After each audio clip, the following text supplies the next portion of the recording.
क्या बनाया ये?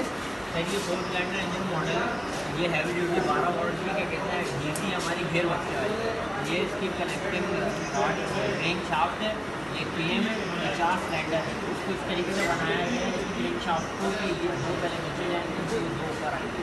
और इसका फ्रेम है और ये इसकी कनेक्टिंग रॉड है, इसकी कनेक्टिंग फिटिंग है रेशो, और ये इसके सिस्टम का हेड है जिसमें ग्लास होता है और ये गोली लगी हुई है इसके अंदर, जिसकी लाइट में लग के ऊपर उसको चला। अगर कोई और चीज़ में कनेक्ट करते तो वो चल सकती है। पावर आपने अभी इलेक्ट्रिक पावर दिया है गड्ढे में, हाँ, क्या आपने क्या किया है इसमें? हमने एक्सटेंशन शीट के साथ का काम होगा, जैसे ये रॉड हो गया डिज़ाइन नहीं किया पूरा ये सारे आपने क्या किया?